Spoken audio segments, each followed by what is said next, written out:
Oh yeah, here, of course. Thank you. Hi everyone. Thank you so much for coming out tonight in this cold. My name is Bex. I am the events coordinator here at Books Are Magic, and we're so excited to have you all here with us to celebrate Fat Talk with Virginia Smith and Helen Rosner. I just have a few housekeeping notes to go over, and then we'll get started. We'll be doing a hand-raised Q&A towards the end of the discussion. So think of questions, hold on to them tight, we'll get them answered. Afterwards, Virginia will be signing near where you checked in. We'll let you know when to line up and where to line up for that when we get there. If you're joining us virtually on the live stream, we'd love to encourage you to buy a copy of Fat Talk using the link in the live stream description. The star of tonight's show is this wonderful book finally out in paperback. Fat Talk is a stirring, deeply researched, and groundbreaking book that will help parents learn to reckon with their own body biases, identify diet culture, and empower their kids to navigate this challenging landscape. Smith draws on her extensive reporting and interviews with dozens of parents and kids to offer a provocative new approach, thinking about food and bodies, and a way for all of us to work towards a more weight-inclusive world. The other star of tonight's show is Virginia herself. Virginia is a freelance journalist whose work has appeared in the New York Times Magazine, Harper's Magazine, Slate, and Elle. She's the author of The Eating Instinct and also writes the Burnt Toast newsletter. She lives in Hudson Valley with her 2 daughters, a cat, a dog, and way too many houseplants. And Helen Rosner is a staff writer at The New Yorker. Yeah. Without any further delay, and also real quick, we have so many copies of the book, and February is around the corner, and there's so many holidays. Mm-hmm. You know, there's Valentine's Day, and there's President's Day, and there's a lot to give gifts for. So just keep that in mind. Yeah. Use those gift cards. And get Virginia to sign it to your loved ones. Okay. I'll personalize it to your favorite president. Yeah. Or a Valentine. You know, there's a lot of them out there. Mainly dead. So, I'm going to go away now and give a warm welcome to Virginia and Helen. Hey. I'm so excited to be here with you. I'm so excited to be here with you. This is very exciting. I'm a big Helen Rosner fan. I'm a big Virginia fan. This is a big night for me. It's a big night for me. I don't usually get nervous, and I'm actually really nervous. Oh, so. We're not going to be nervous. We're going to be great. It's very fun. I was telling Virginia backstage, and this is true. I read a lot, but I'm a really bad nonfiction reader. I tend to feel like nonfiction books, I shouldn't say this in a bookstore. All nonfiction books are great. You should buy all of them. All of them. But I think like there's a tendency often for nonfiction books to sort of have one really, really good idea and then say it over and over again for 300 pages. And it's like, this could have been a tweet. And I read every single page of this book in total joy. I mean, actually, a lot of it was anger. But like, it just, it flew by. It is such a great book. Like, it's funny and smart and so rigorous and has like exactly the right kind of anger that is also transmuted into like exhortation and action, and it made me feel really good about myself and hopeful by the end. Yeah. And I think that's the best thing any book can do. I mean, where were you when we were getting blurbs? Because that was amazing. Thank you so much. That really means a lot. So it's really exciting for me to be talking to you about this. I'm a new-ish parent. I don't know at what point I just call myself a parent instead of a new parent. I have a 2-year-old. I think you're getting there. But this came out right on time for me. And shortly after my daughter was born, this was sitting in my sort of stack of prominently placed books in my living room, and my mother was visiting. And my mother is a mother. And she just sort of touched it and looked at it. And I was like, it was like watching a deer approach. Like I was just like refusing to Don't look at her. Don't look at it. Don't say a word. Don't look right at it. My mom, who's born in 1952 and who eats 4 almonds as a snack, like literally. And I just, it happened. Yay! It is a great book, but it is also such a good passive-aggressive prop. Mm-hmm. I really thought about that a lot in the cover design of like, how will this look on people's coffee tables when their moms come over? Yes. And I think it's like eye-catching with the yellows, so you like want to pick it up, but then you see fat and you're like, oh my God, what's happening? And it brings up a lot for the moms, but I've heard this story a few times and it gives me a lot of hope. I feel, and I assume it had a good impact. I mean, we haven't directly discussed it. No, well, because no, but no one's saying that has to happen. But But it's a wonderful book, and I guess sort of where I want to start with talking about it. And, you know, the book's, I'm holding my hardcover, but the paperback is so lovely and beautiful, and fits much more easily into a bag. Carry it around on the subway. One of the things that was really striking for me about this book that I want to talk to you about is the fact that it is a parenting book. I feel like, I assume everybody is here because you are on some fundamental level interested in the concepts of body liberation and fat activism and the notion of just sort of inherent dignity of the body, and how do we like untie the knots of garbage that have prevented our society from allowing that to just simply be. That's just the baseline. Everybody's there. We're all there. Awesome. What is the function and what is the effect and what does it do to frame that as a conversation about parenting? I love this question. So there's a couple things that made it end up being a parenting book. One is when you are a writer who is a mom, people then assume you're a parenting writer. So it was a path I was on a little bit, somewhat reluctantly. But the bigger thing was, you know, there are so many important voices in the fat activism space. There's Aubrey Gordon, there's Sonia Renee Taylor, there's Reagan Chastain, there's like these people who I've been learning from for years. And when I thought about like what can I contribute to the conversation, you know, I am a multiply privileged white woman, I am a small fat woman, like there are a lot of things a lot of pieces of this conversation that I should not be centered in, that I do not own and shouldn't be taking up space in. But there wasn't a book about how to talk about anti-fat bias with kids, how to think about this issue as a parent. And because I was writing in a lot of parenting spaces, like I knew, and because I was a parent, I am still a parent, I knew that this issue is something parents are terrified of and really deeply struggling with. So I felt like, well, this is a place I can contribute to the larger work of body liberation because, you know, I can take my background as a health journalist and parenting writer and all of that and bring it into this space. And so that was the kind of backstory of why it became a parenting book. My book editor, who's here, also doesn't really love parenting books. So this is like something we talked about a lot, is like not necessarily wanting to be like parenting book. But the really beautiful thing that's happened since the book came out, when I hear from readers, is I hear from a lot of folks who are not parents who read it and say like, this is helping me reparent myself around these issues. And so I think just framing the conversation as, how would we talk to kids about this? How would we advocate for children about this? That helps people start to think like, well, what didn't I get as a kid? You know, who didn't stand up for me? Who didn't advocate for me? And that gives you permission to start really dealing with some of that and sitting with some of that. So yeah, so that's been the cool thing about it, is like it is a parenting book, but I think, you know, it doesn't have to be. You can be parenting yourself, and that's part of it too.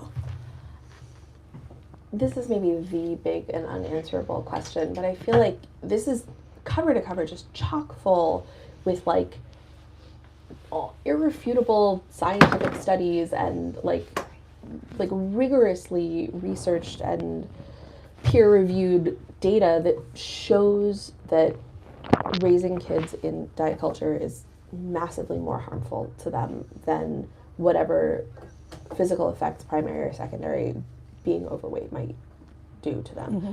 Like, why is this still even a conversation? Like the whole focus in contemporary parenting, I assume this has always been the focus in parenting, but the way that like the internet and sort of our cultural trajectories have allowed things to really become so like filtered and focused, this obsession with like optimization, right? Like I want my kid to have the perfect toy, the perfect book, like the clothing, everything has to be the best. Here is this just abundance of data showing how to create someone who is best set up to be emotionally healthy, physically healthy, psychologically healthy, and then our entire society is like, nah, but like, fuck that. Yeah. Like, what? Yeah. How do we reconcile that? Do we? I mean, do we just... I mean, it's money, right? Is what it is. It's what you just said doesn't make pharmaceutical companies billions of dollars. Like raising children to be emotionally and physically healthy and feel safe in their bodies, like that's not the Denmark economy the way Novo Nordisk is. So that's the bottom line, is that weight loss has always been an incredibly profitable business model. not a successful business model, right? Like people, lose some weight, regain it, et cetera, but that's the profit. Well, the business is successful. Yes, the business is successful. The weight loss is not successful. So that's what we're up against. And it's really frustrating because I think, to do this book, I talked to so many mainstream obesity researchers, so many doctors, like so many people who really do, I think, in their hearts, not all of them, not like the Novo Nordisk guys, but like in their hearts, I think a lot of people are like, we're really concerned about children's health. We're really concerned about, raising rates of diabetes, et cetera, et cetera. And they think they're approaching this from the right place because they just haven't drilled into the fact that most of their information, most of the science getting done on this is coming from this place of anti-fat bias and capitalism. And so until like our entire healthcare system is really like open to a major reckoning where they look at that, that's not going to change. And so we're always going to be in this sort of like slamming against that brick wall. And that's the really frustrating part. One of the tensions I feel like you try to navigate throughout this book is the relationship between what we can do as individuals, like within our families, within our friend groups, and what we can't do because there is a system and we can want the system to change and we can work on our way for the system to change, but like the system as it is much greater than we are. So I don't know, as a parent, but also as a person who's like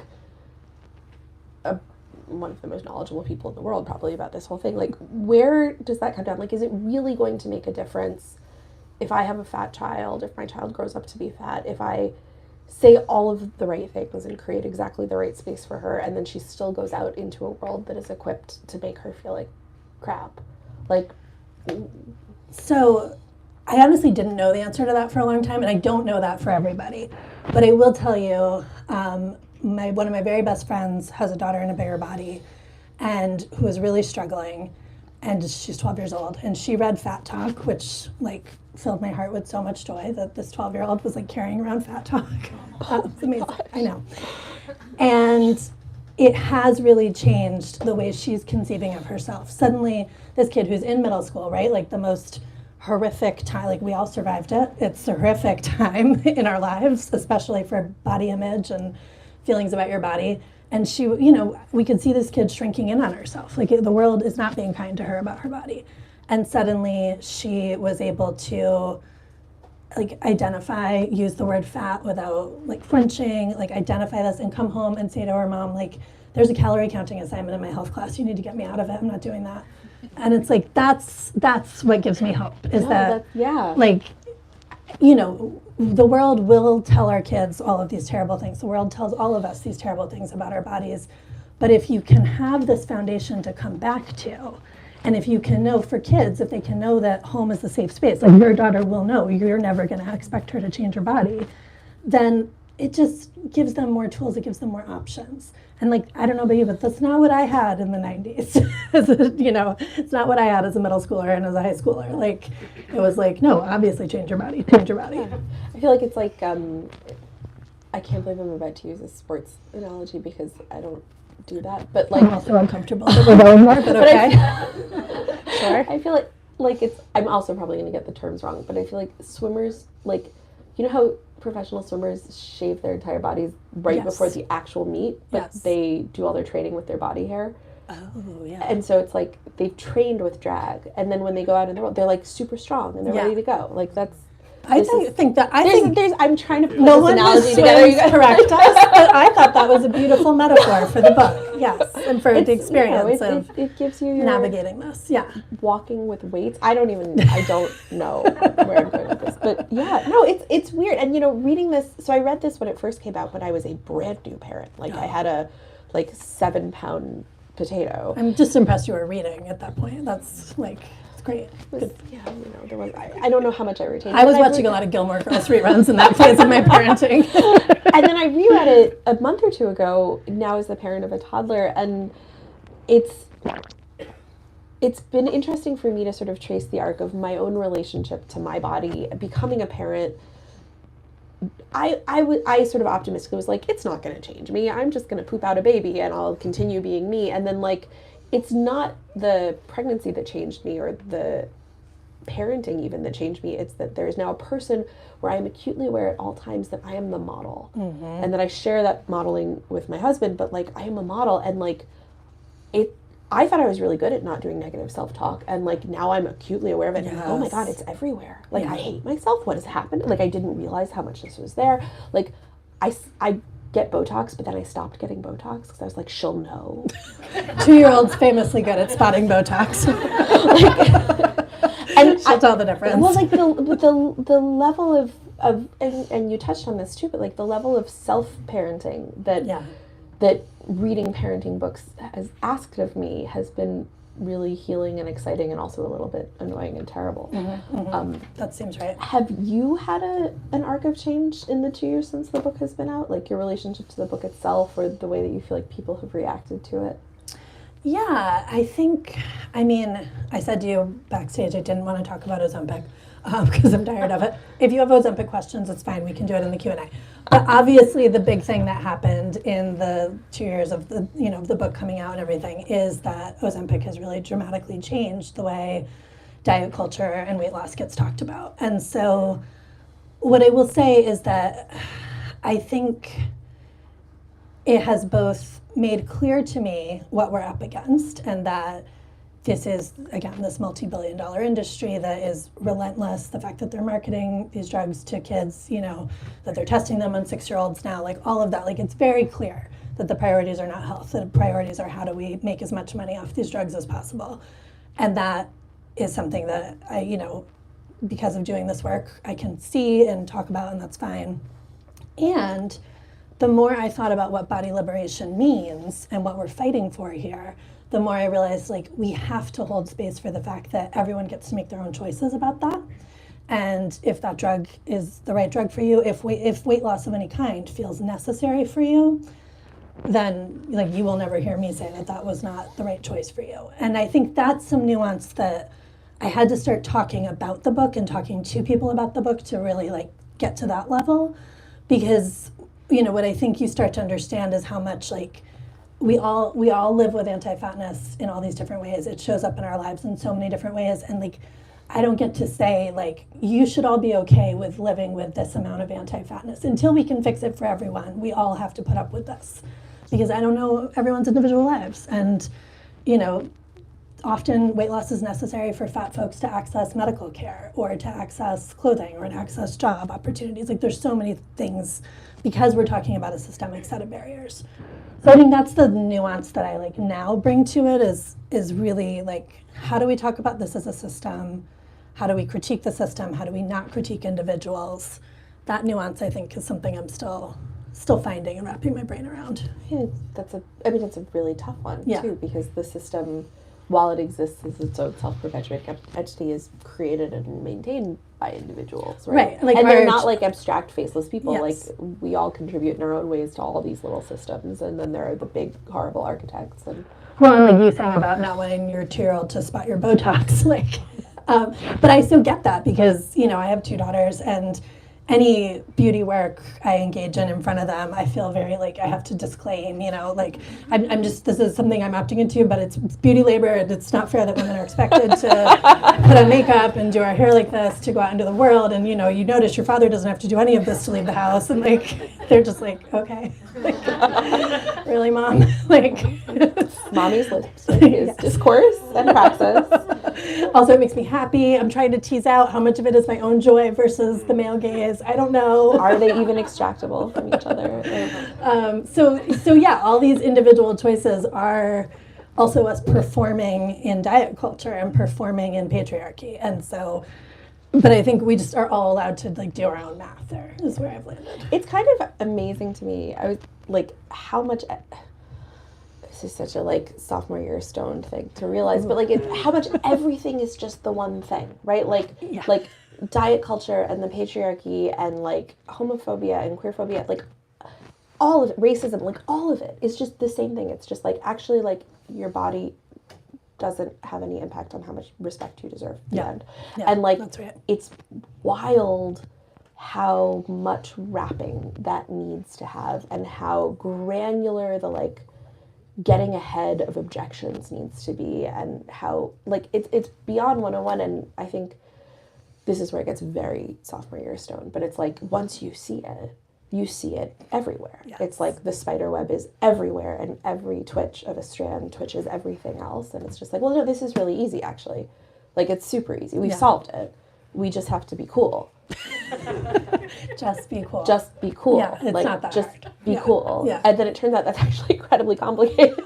Now go to the doctors and just be cool. Yeah. Be like, listen, I know that the entire medical profession has institutionalized fat phobia, but you and me, we're gonna be cool. Just be cool. Sorry, I picked you, but like, No, I think that's completely it. And I do think the flip side of that is like, I do think your takeaway of like, just be cool really is the answer. What I often hear from folks who are on this like journey of suddenly seeing the matrix is you can do this thing where you then are like trying to be perfect about not participating in diet culture. But it's like, no, that's diet culture that told you had to be perfect. So it's okay if you're like messing this up a lot. that just hit me. Yeah. You know, but like, so I'll have like readers write in and be like, I can't show my 4-year-old Peppa Pig because there's so much fat shaming of Daddy Pig. And it's like, yeah, that's true. But like, you also need to put cartoons on so you can make dinner, man. Like, you know, it's fine. Like, talk about it later. And if you don't talk about it this time, it's fine. There'll be other opportunities to name anti-fatness for your children. So I think like we can get perfectionist about wanting to keep our kids in this bubble of not being exposed to all the big scary things. You know, I mean, now that I have a middle schooler, this is the whole conversation with like social media and phones and all of that. And it's like, okay, yes, on one hand, I would love to like throw it all into the sea and not have her ever do any of it. As someone who has to spend too much time on Instagram, you know, you know what it's like. Yeah. It's a dark place. But on the other hand, like, we need to give them the tools to navigate this. And they're only going to be able to learn to do that by doing it to a certain extent.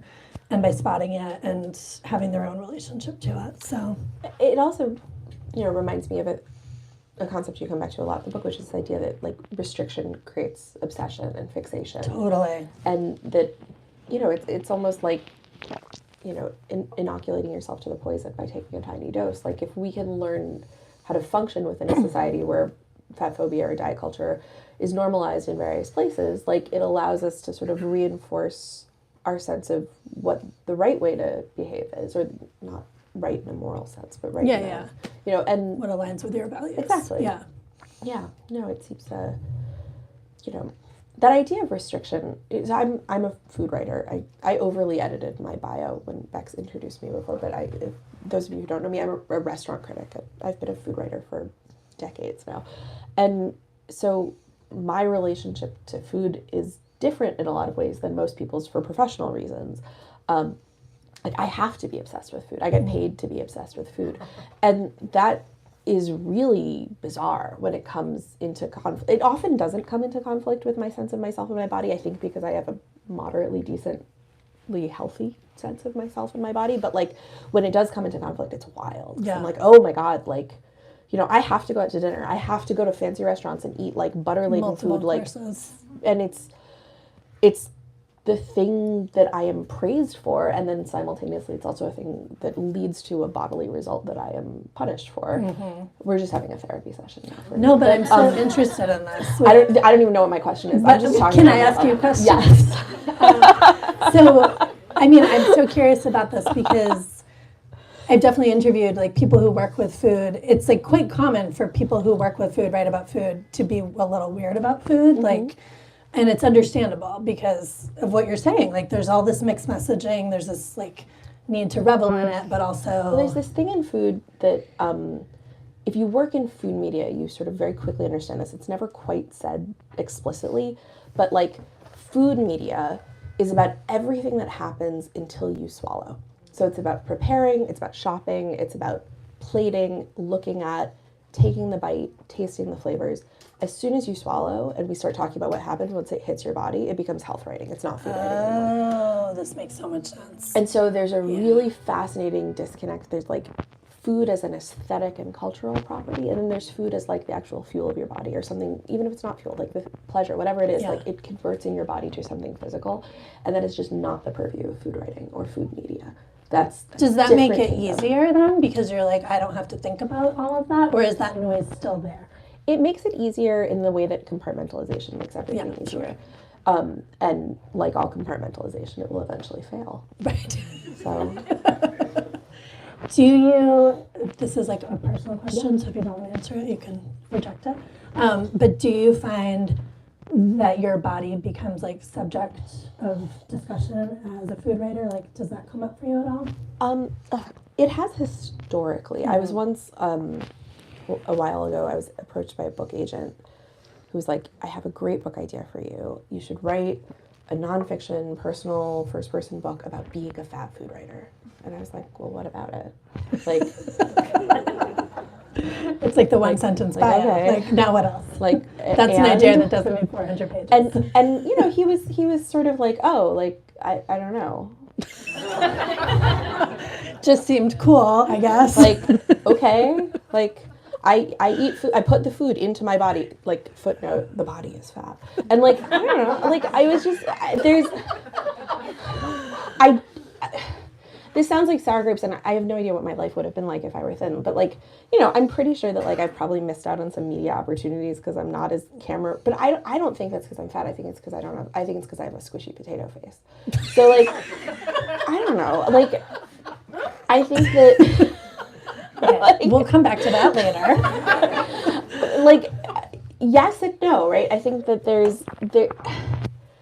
there are ways in which being a fat person hurts you professionally and regardless of the industry that you're in, right? And I think that like men who work in food who are fat are considered to be like, you know, garrulous gourmands, right? Like they get to be like, oh, evidence of a life well lived, like a man of appetites, right? And a woman who's fat is either going to be totally desexualized in a, and we can go into a big sidebar about this, but the way that women are allowed to be physically embodied as famous food people is really interesting. There's basically like, you're really hot and sexy and fuckable, or you are a totally desexualized either mother figure or like degendered kind of Julia Child, almost like, you know, kind of like the way that femininity is expressed in famous Is this food people explaining really all the interesting. thin blonde food influencers? Thank you. But also, but the thing with the thin blonde food influencers so many is of them. there are also so many thin blonde anything influencers, right? Yeah. So, but the food thing, There's something it there. magnifies it a Yes, little bit. there's Yeah. something there for Yeah. sure. Man. Okay. That's super I interesting. don't know. Yeah. Yeah, no, I just was curious about that because, you know, something that I hear, you know, just in talking to as many fat people as I do in my work, like, you know, fat people get comments in restaurants. Like we get, you know, comments on what we order or, you know, like it's, you know, whether it's our mothers, whether it's waiters, people, like, so I just wondered if that's something you're navigating. I think that I've been very lucky. I can't think of a specific instance where I felt like I've been judged, or at least to my awareness, because I'm quite oblivious, being judged for like what I've ordered or how I've eaten. Physically, I can say like I'm a small fat and going to restaurants could be physically difficult, especially in New York because the tables are so close together and my ass is not even that huge, but like it is bigger than they design restaurants for. And like I have knocked over countless water glasses with like my hips and Getting butt, through the tables, or like trying to navigate fixed booths. I mean, the physical architecture of restaurants is something I'm very, very aware of. And, you know, I wrote a thing a couple of years ago about like chairs with high weight limits and like why don't more restaurants go for that, especially once outdoor dining started happening during the beginning, like the first few years of the pandemic. I was so furious by how many outdoor dining structures were using either those like nightmarish Tolix chairs, the metal bistro chairs with the side bits that just like are like, would you like to have your sciatic nerve cut in half? Like we can provide that for you. And you're like sliding off it the whole time. Yeah. Or just like the like cheapo IKEA folded half chairs that have a weight limit of 14 ounces. And like they're just a nightmare. And I feel like, you know, I understand that restaurants are among the most precarious businesses with just no safety net, and it is a nightmare. But it is always really interesting to me to notice which restaurants put thought into accessibility broadly, right? Like not just for like, you know, customers of different body sizes, but also like physical accessibility. A lot of restaurants, due to the size of their businesses and things like that, are often exempt from ADA requirements, for example. So that's been more of a thing than like eating in public. I think in terms of eating in public, I just do it. I like food a lot. Yeah, I mean, it's great. Like I'm with you. Food is, I think it's the best. I have felt shame, like but I feel like most of that I would locate in like high school. Yeah, no. Yeah, well, I personally think, I mean, you don't have to write the fat food writer memoir. I don't know what I'd say. I Like, agree, but I also do think that representation matters, and you being a public figure who's doing this job is really great. Like that's but we don't need you to write a memoir about it. It's fine. You can write about something else. Yeah. I think like to kind of bridge our two worlds, like the thing with food is like it is a source of pleasure. And I think that the way that we pathologize bodies and the way that we use the word wellness and all of its sort of insidious tentacular meanings, like fundamentally sidesteps the fact that food is a source of joy, both in terms of the flavors and textures and like the actual food itself and the act of eating together. It's something that you talk about in the book is like the mental health effect of just participating with your friends, eating a birthday cake together instead of freaking out about the sugar content. Like it is important to be connected to one another, and we can write as many listicles as a society as we want about ways to hang out without food or like whatever diet culture things people want to do. Sad. There's so many of them, and they're all so like go for a walk, and it's like, but it's better to go for a walk with a popsicle. Yeah, I want a walk and a treat. A walk and a treat. But there's a always reason for that. There's a reason for that. Like evolutionarily, and like, look, we don't have to do our biology, right? Like if there's like one thing that being human is, it is like that your intellect is allowed to supersede your biological impulses. However, in the same way that hunger is our most powerful impulse, the relief of hunger is a powerful mode of connection. And when we relieve our hunger with other people, we become connected to them. It is like, this isn't woo-woo, like this is like neuroscience. Like eating together is actually connection. And so to try to fabricate ways to connect without that because we are scared of eating is being scared of being together. Oh, 100%. So. I love that. And I feel very passionate. Maybe that's your book. And, just to bring it back to the parenting conversation, I mean, this is what I see parents struggling with all the time because there's so much pressure on how we're supposed to feed our kids in this really hyper-perfect way and like the rainbow bento box lunches and, oh my God, all of that and the family dinner. Like there's so much pressure on the concept of family dinner needing to be executed in this certain way. And it really is just what Helen's saying. Like, all that needs to be happening is that, like, two people are sharing a meal. Doesn't matter what the food is. It doesn't matter. Like, what matters is that you're having that opportunity for connection. And, one of the things of lessons of working on this book that I've been able to take into my own life is, like, really giving no F's anymore about, like, nutrition with my kids, which I get a lot of criticism for on the internet. And I'm comfortable with. But, for me, what I want my kids coming away from the dinner table with is like, number one, their body felt safe and like, was treated with dignity and respect. So no means no if you don't want to eat something. And number two, that like we had some opportunity for connection, which again, I have a middle schooler. Like it's hard to have connection with them a lot of the time.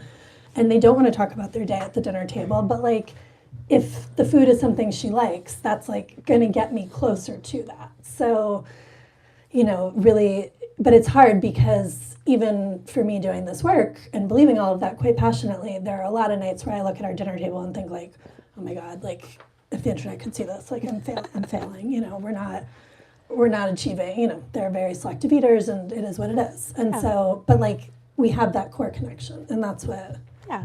Also, like, it doesn't have to be every day, right? Like, I think, like, sitting down together as a family, like, whatever the research is unimpeachable, but also it's not every single day forever, right? I suspect, I don't know how you would do a study for this, but I suspect that what's more important than actually sitting together at a table is being the kind of family that would sit together at a table. Yeah. And cultivating the kind of environment where you all think, should we all sit together at the table? Yeah. Like, that's the thing that really Which, in order to be that kind of family, sometimes means we're going to watch TV while we eat dinner. It's going to be the coffee table, but it's a table. And we're watching Tangled for the 900th time or whatever, because, like, that's the energy level we all have, and that's what's letting us connect as a family tonight. And it's, like, that's, I think, really valuable. But, yeah. Right. I think we're going to Audience turn it over to you guys for some questions. All right. Yeah, let's do it. So, I think for the live stream, maybe what we'll do is we'll call on you, you ask your question, and then one of us will repeat it just so that the folks watching at home can hear what is being said. So we've got one right there in the back. So I have this very adorable little niece, little doll of a girl, and one year when I went to visit her, she was maybe 8, she had just gotten much bigger, hefty, and I felt pained, and I swear on the Bible, it's not because I care what she looks like at all, but I felt that it was going to make her life harder just because of being, you know, the ideal, and when she gets a little older and she cares about things, you know, wanting to be attractive or whatever, that she wouldn't like herself. So obviously that's a terrible societal thing, but assuming it wasn't going to change by the time she grew up, I was surprised at how much myself I wish she had not gotten bigger. So is this another thing that you talk about in the book, that it's not just you shouldn't be fat, but it can come out of caring for the girl, especially a girl? Absolutely. So the question for the live stream folks was, this audience member has a niece, a young child who'd gotten bigger, and that she was responding to her larger body with panic and anxiety about how much harder it will be for her to go through the world. And what I would say to that is, I think that is most parents of kids in bigger bodies, most adults in the lives of kids with bigger bodies. It's not, I'm repulsed to look at you. Sometimes it is that. I'm not going to say that's not a reality of anti-fatness, but much more it's, I love you so much and I'm worried your life will be harder.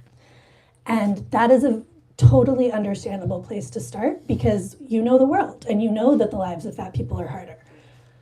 But the problem is, if we then say, so let's change her body to make life easier, we've told her that the bullies are right, that her body is the problem to solve. And that's not the message. The message is, your body is not a problem. We live in a world that's going to give you a different message. I'm here to protect you. I'm here to advocate with you. What do you need from me? And so we love and support this kid in the body they have, and we work on the world, because that's what needs to change. Well, I must say, that to me makes your book seem very important. And that comment comes from someone who's as old as your mother. Thank you. For the folks on the live stream, she added that answer makes the book seem very important, which is true. This is a really important book. If any of you haven't read it, you should read it cover to cover. It's great. It's really good. I think it's totally cool to be the age of my mother, by the way. I was just, my mom, many of our mothers, right? Probably your mother too, were raised in an incredibly restrictive notion of what a woman was allowed to be. And, you know, it was... I mean, it's multiple decades of diet culture. Yeah, and not just diet culture, but the way that all... Yeah. I mean, right, like, you know, how do you get a husband? Because you have to have a husband. How do you keep your husband? How do you maintain your household? Like, all, like, I think we all, to various degrees, have, like, I look upon my mother and her relationship to her body and to food with a lot of generosity, and a lot of compassion. Yeah. I feel lucky that I get to have the relationship to my body and to food and to the culture of food that I get to have, and I see how much space she's covered in the course of her life, you know, accommodating to the world that's changed around her. Yeah, absolutely. And I have lots of readers who are her mother, my mother's your age, and I love hearing from women in their 60s, 70s who are doing this work and learning, you know, like, it's not like it's ever too late. Like, we all deserve this body liberation. I think you had So kind of related to that question, I have a 2.5-year-old daughter, and I have a lovely mother-in-law in her 70s who is really a kind person. She comes with a lot of behaviors that are remnants of being brought up in a time when thinness is really, really important. And so things like, she has to eat off a small plate, and she has to use a small fork, she has to eat her bread last. And these are things that, you know, my daughter is seeing. And as much compassion as I have for my mother-in-law, I'm sort of at an impasse where I don't know if the next move is to double down and try to fortify my child against the potential impact of those behaviors, or try to talk to my mother-in-law about those behaviors, which feels like kind of cruel, you know, because she's in her 70s and she probably, in a way, I mean, she's been hurt by the same system that's like getting ready to hurt my kid? I think when it comes to, so the question is how to navigate a grandmother who's doing very diety things around the 2.5-year-old granddaughter. This is the most common question I'm asked, is what to do about my mother or my mother-in-law or my husband, those three. And where I always come down to is like the compassion you're talking about, lead with the compassion. If you're watching this person enact this on themselves, I don't think it's your job to ask them to change or like you don't work on them. You maybe, as your daughter gets older, debrief with her after a visit. Like, isn't it kind of sad grandma always uses that tiny plate? I like using a bigger plate for cake. I get more cake that way, you know? Like, you debrief with your kid. So your kid sees what grandma's doing and knows, like, that's not what's expected of me. That's not normal. And with your mother-in-law, you just continue to have a loving relationship with her and make it clear in any way you can that you don't expect this from her. And, you know, you think she's great the way she is and all of that. And yeah, that's where I suggest talking directly to the grandparent is if they're saying things about your child's body. That's different. Then you intervene and advocate on behalf of your kid. Yeah. Okay, let's see. Thank you so much. I'm the parent of a 16-year-old, child of a 80-year-old. So those are fascinating conversations. But the parenting in the age of diet culture, I feel like it could also be parenting and teaching in the age of diet culture. So a lot of my listening was as an educator and in terms of, like, it's not exclusively a parenting book, it's also a guide for teachers. I wonder if you could talk about that. Oh yeah, I mean, I feel really strongly that this is a book I want in the hands of as many teachers as possible. There's a whole chapter on anti-fatness in schools. It's systemic in the way, like I mentioned, that kind of calorie counting assignment type stuff that comes up, but it's also the culture of the schools, like the way teachers might casually reference their own diets. It's, you know, when they're putting together a syllabus, like how many books center fat protagonists? Not that many, because we don't have enough books like that. There are more. A lot of them are sold here, but you know, that's a work in progress, especially depending what age you're teaching.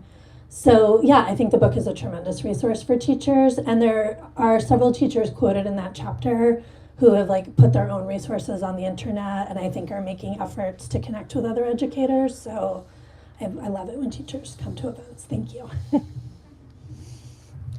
You want to grab someone? Sure, right here on the aisle. Yeah. You. Yes. Yeah. Thank you for your talk. I'm a pediatric dietitian, and I have your book on my desk. Yay. So I feel like it's medical professionals know what I'm about when they kind of pass by. My question is, so I have families come to me, and I feel like they're very much expecting me to say one thing, and then they're kind of blown away when I don't, and it's also exciting in that way. But my question is, you know, when I have teen patients, it's easy to kind of talk to the teen separately and then talk to the parents separately about how we talk about food and how we can change that at home.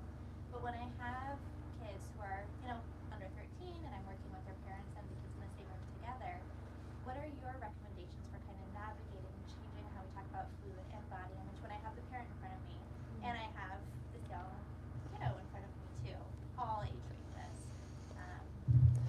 That is really tricky. You have a really important job, and thank you. So The question Yes, for those of you on the live stream is from a pediatric dietitian, and she's asking how to talk about food with your kid, with the parent when the child is present.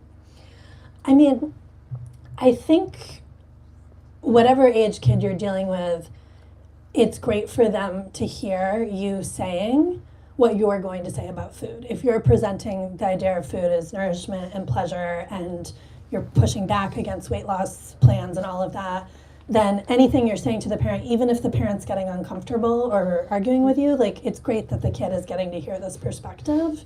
So I think I wouldn't worry too much about filtering. I think, you know, just also coming back to like giving the kid as many opportunities to feel empowered about it as possible. Whatever choices make sense to give to the kid in the framework you're talking about. Yeah, I think it's kind of great you're having the conversation in front of the kid, honestly. Although I can imagine there are conversations that are really challenging in that job. But yeah. And back there against the bookshelves. Hi. Yes. Can I break the Ozempic rule? Yes. Okay. I think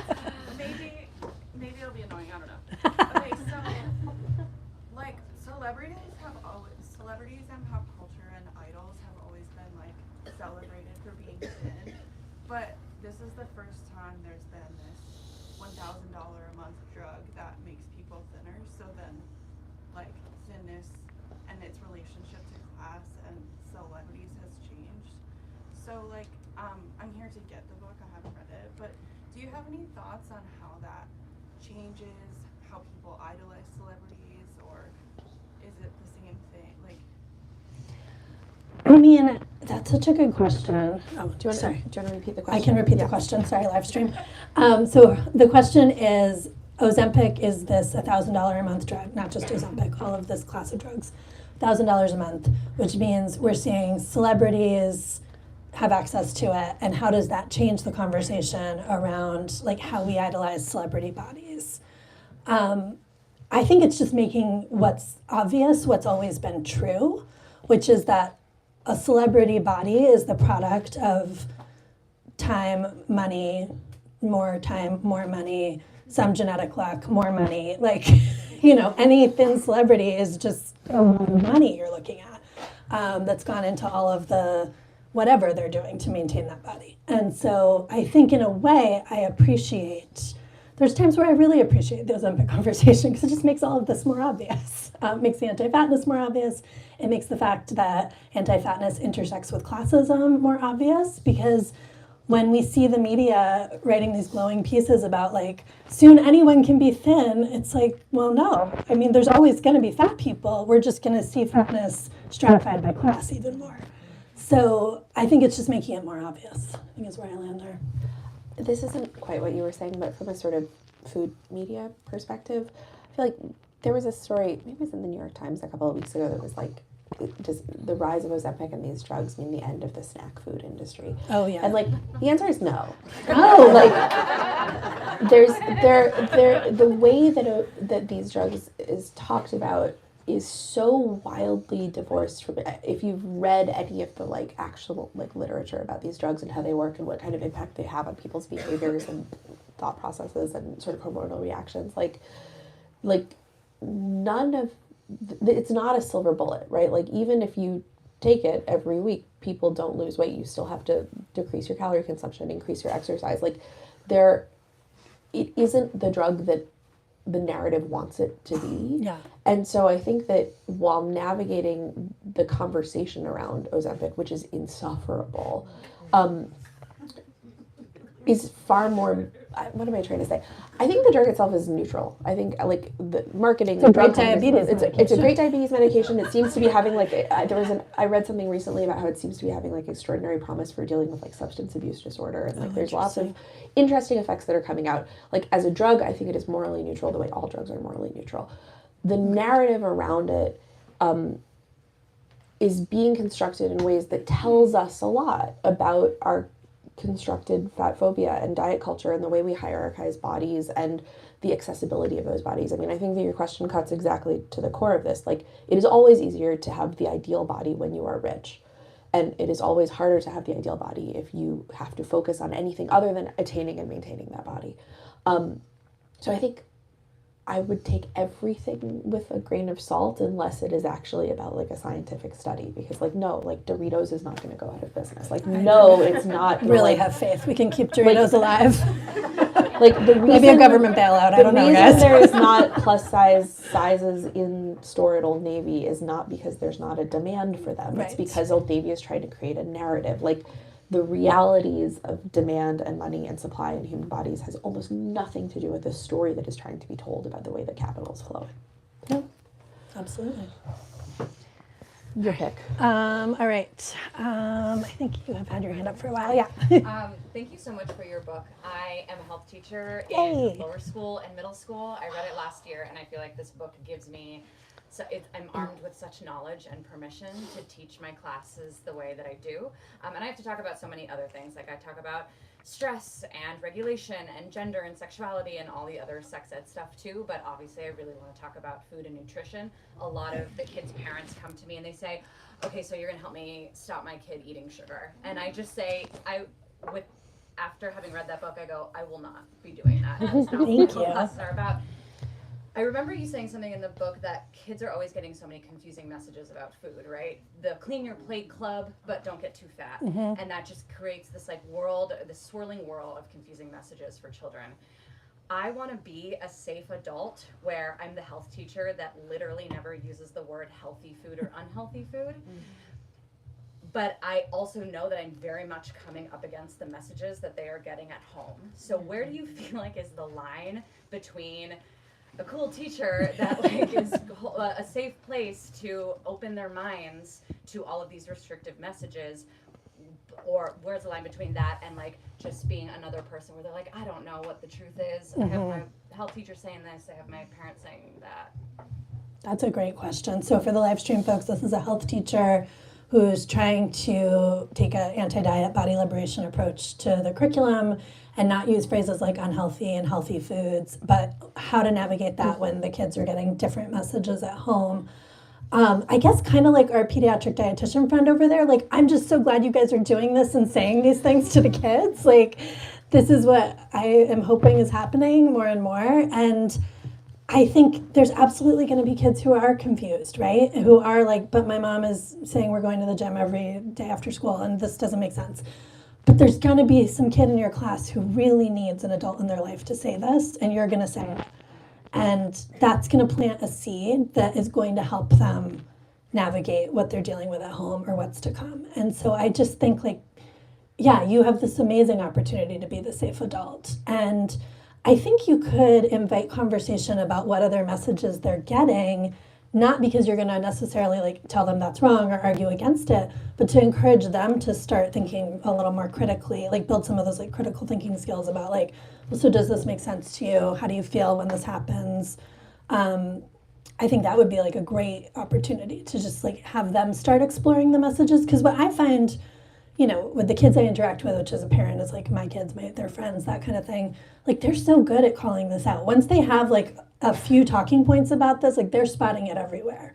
And so I think they'll be off and running with it for sure.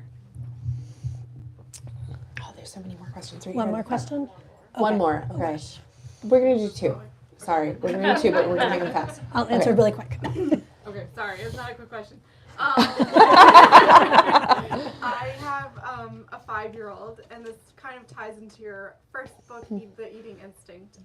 She has just been diagnosed with ARFID, which for everyone who doesn't know what ARFID is, it's basically like she just doesn't feel hungry or thirsty, and I have been trying to like follow her cues, and if she doesn't want to eat, she doesn't have to eat kind of thing. And now I'm at this point where they're like, no, she has to eat because she can't grow if she doesn't eat. And I am trying to reckon with all of the like wonderful body autonomy and like not ever weighing her except for at the pediatricians or whatever. And now like I'm supposed to weigh her every 2 weeks and I have to count every calorie that she eats. And I know that you went through an even more extreme version with your first daughter. So I just wanted to know, like, as your kiddo's gotten older and she had to go through the trauma of the tube feeding, which luckily my kid is not at that level, but like I don't want to cause a problem while trying to fix a problem. Right? Good job, Mama. You're doing a great job. Yes. So, and for anyone who hasn't read my first book, The Eating Instinct, like what launched me into all of this in a lot of ways is that my older child was on a feeding tube for the first 2 years of her life and went through very much what this person is talking about. And what I can say to you now, as the parent of an 11-year-old, is you aren't messing it up. It's going to be okay. You are in the acute stages of something and you need to get your child fed. And sometimes that's going to feel like you're doing the opposite of honoring her body autonomy, but you're keeping her thriving. And that's what matters the most. And because you're going to be coming at it from this framework of whenever I can, I'm supporting her body autonomy. Whatever choice I can give her, I am giving her that choice. I'll put her on the scale, she won't see the number. You know, you can keep that talk away from her. She's going to get through this. She deserves to have a great relationship with food, if that means she eats 4 things or 40 things in her life. And you're doing an amazing job. Okay, we do one more question, even though Bex doesn't want us to. Yeah, right there. I also have 2 young daughters, and it's very challenging trying to both raise them in a way that, you can eat whatever you want, and, food is neutral, and there's no good or bad or unhealthy, healthy. But sometimes I'll say, you know what, my daughter's eaten today just cookies or just like foods that are, generally thought of that you're supposed to have less of or something like that. And I don't know that I think that's so bad, but I feel like I get faced with like, well, don't you care about her health? And like, isn't this bad for her nutrition? And I'm like, I don't think she's gonna get scurvy. Like, I don't, I can't tell where that line is between like, I'm overdoing it on like, eat whatever you want. And like, I'm actually putting her at risk for like her health at risk. Cause I kind of keep going back to like, I don't know, you can have candy for breakfast. Like, I mean, it's not, that's not gonna have like a major health effect. So I don't know if you have Yeah, that's a great question. So for the live stream, it's how to navigate it when you're trying to be very, supportive about eating no bad foods, but then you have those days where you're like, wow, they only eat cookies, and people raise questions about their nutrition. As you just heard from this other mom and me, like having a kid who eats is a privilege and something to be celebrated and something to be treasured. So that's our starting point.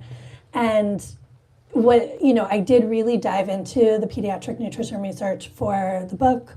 There's a lot on this in the book. The biggest thing I took away from the research is that what matters for kids' nutritional needs is having enough to eat. That's what matters the most. So if your kid is getting enough to eat, they will, over the course of a week, over the course of, I have one child I have to look sometimes over the course of several weeks and then be like, oh yeah, there was that green vegetable a couple Thursdays ago. That's nice. They will hit their nutritional needs. There will be more variety than you see when you look at that day that's like only cookies. I call those like snake days, where like they just eat like all of like massive quantities of one food. Like how a snake eats like the whole rodent and then doesn't eat for like a week. That is a normal eating pattern for a lot of children. And yeah, so there's a lot in the book that will give you like more facts if you need that. But I think the biggest takeaway is like, if kids have enough to eat, if they know their body is safe and loved in their home, like then we're all doing a great job. If I can, with no expertise, add in to another aspect of your question where you're like, but people say like, are you poorly parenting your child? Like, who the fuck are those people? Yeah. my husband's right here. Okay.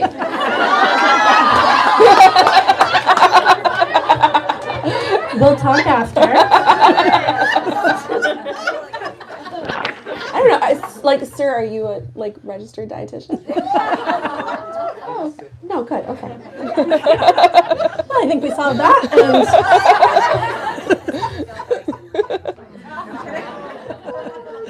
Great job. Okay, I'm sorry. I feel really bad. I apologize. Thank you guys. This was incredible. This was really fun. This book is amazing. If you haven't read it, you should read it, and if you've already read it, you should read it again. Valentine's Day is coming. Buy one for your loved ones. Nothing says I love you more than heal your own relationship to your body and Yes. food so that you can pass it on to your child. So Thank you.